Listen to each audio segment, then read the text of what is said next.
Hey everyone, it's Greg. I feel like it's been a while. Probably been like the same time. But welcome to episode 14 of DG3. And this will be the first episode where we're doing this new format that I've been talking about where I'm not I'm not splitting up my grand three. I'm not like picking one out of DC, Independent, and Marvel. It's just gonna be everything I read. I'm just gonna pick my top three. That should make it. Well, it definitely. When I was reading comics for this past month, I did feel more relief not like having to try and scramble to try and find enough comics for each section. So we'll see how this goes. Here are the comics that I've read for the past month.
And with that, I'm going to list my grand three.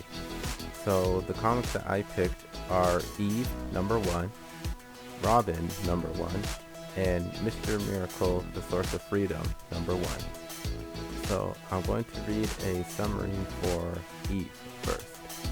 For the fans of Undiscovered Country and Little Bird comes a new adventure series from award-winning author Victor LaValle's Destroyer, and rising star artist Joe Guillaume, Jim Henson's The Dark Crystal, about a dangerous journey across a future dystopian America to save the world.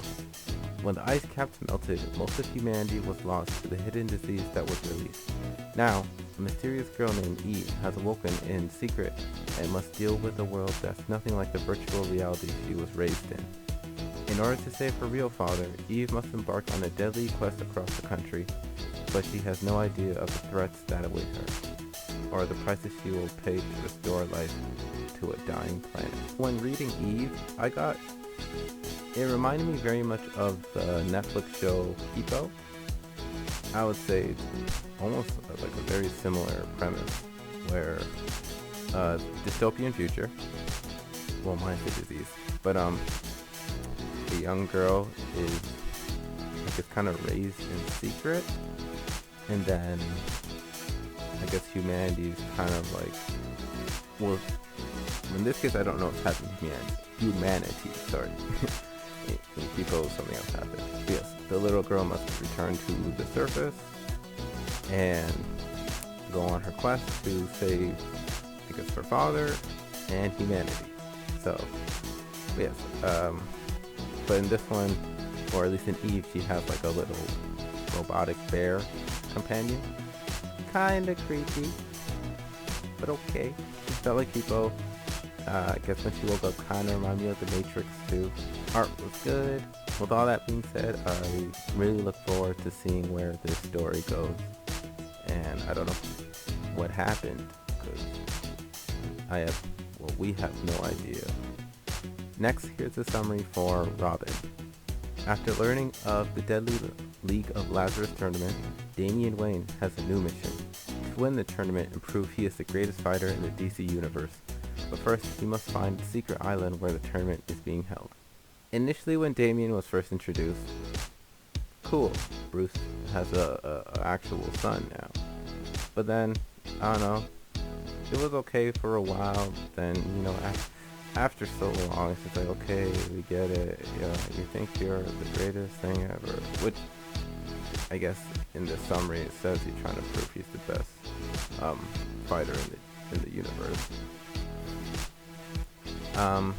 But yeah, in this story, I was not expecting to like this comic as much as I did.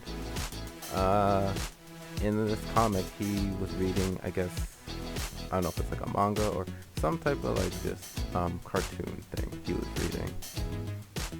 And I don't know, it seemed like to show a bit of like a gentler side to him, but he was still arrogant and like when he was fighting people. But I don't know, it didn't seem to the same extent as it's been portrayed in I guess one thing that I would see him a lot in is in Super Sons. I think the new one's the challenge is Super Sons. In that one, he is quite obnoxious to me. Yeah, really enjoyed the story. So far, I'm enjoying Damien. I see a bunch of people on the island that he traveled to for the tournament. They seem like they'll be cool people to learn about. I don't know if all of them are like villains or they're just people, but you know what I mean. End of this one, I was like, what? Huh? So it's gonna be interesting to see what happens in number 2. Oh, another thing, first when I saw the new costume, I thought it was quite boring. But then, I don't know, I guess seeing it in action in this comic, I actually enjoy it a lot. So, it seems like everything, I thought this comic was just going to be something just to read, but it turned out actually to be, as you see in my Grand 3, still one of my favorites. Now finally, Mr. Miracle, Source of Freedom. Spinning out of the DC future state, the story of how Shiloh Norman became the Mr. Miracle of tomorrow starts here. The Mr. Miracle show used to be the hottest ticket in town, whether you caught him on stage escaping from the perilous trap or spotted him on the streets of Metropolis taking out bad guys. What Shiloh Norman forgot is the first rule of both showbiz and superheroing. Always leave them wanting more. Now it's time to start showing the world what a miracle man can do. Showbiz/superhero rule number 2. Timing is everything. There's a new performer in town who wants to knock Mr. Miracle off his pedestal and stake a claim to his famous moniker. Can Cielo break free of this trap? Well, yes, that is a clue.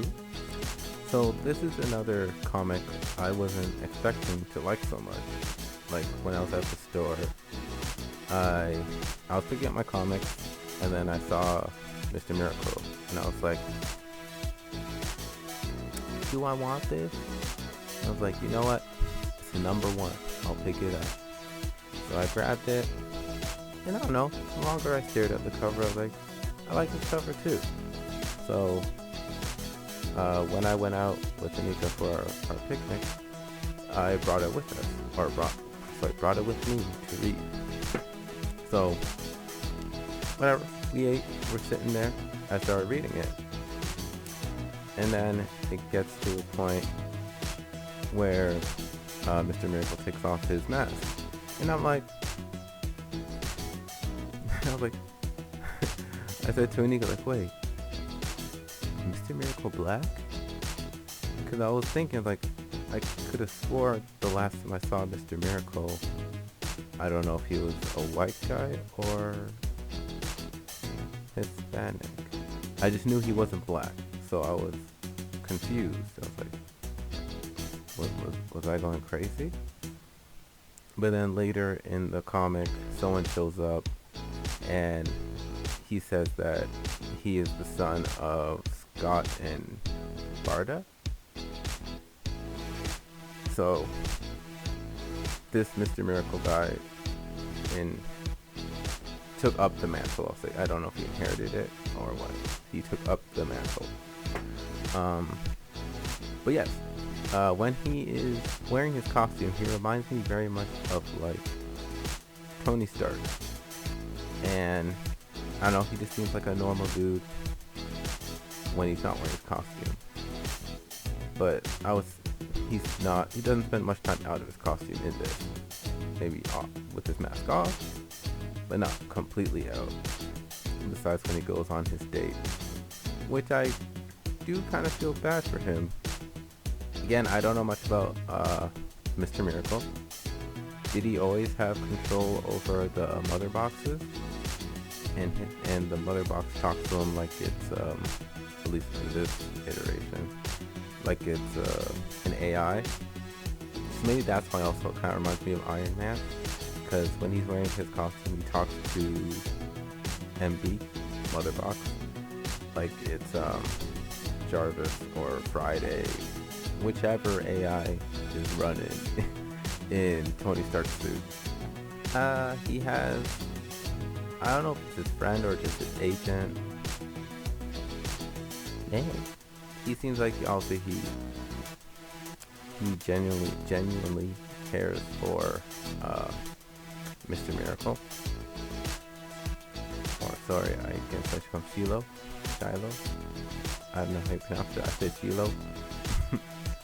Yeah, it seems like he genuinely cares about his well-being and what he's doing. Yeah, he has these circle things he flies around on. That's cool. And yeah, the person who shows up at the end, well, I already said who it was.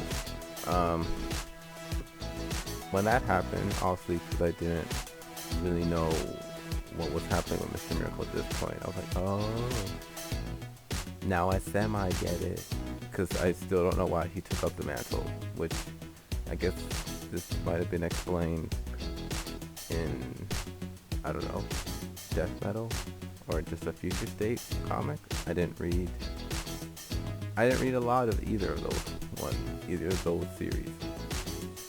So yeah, but I'm gonna continue reading. We'll see how the next one goes. But yeah,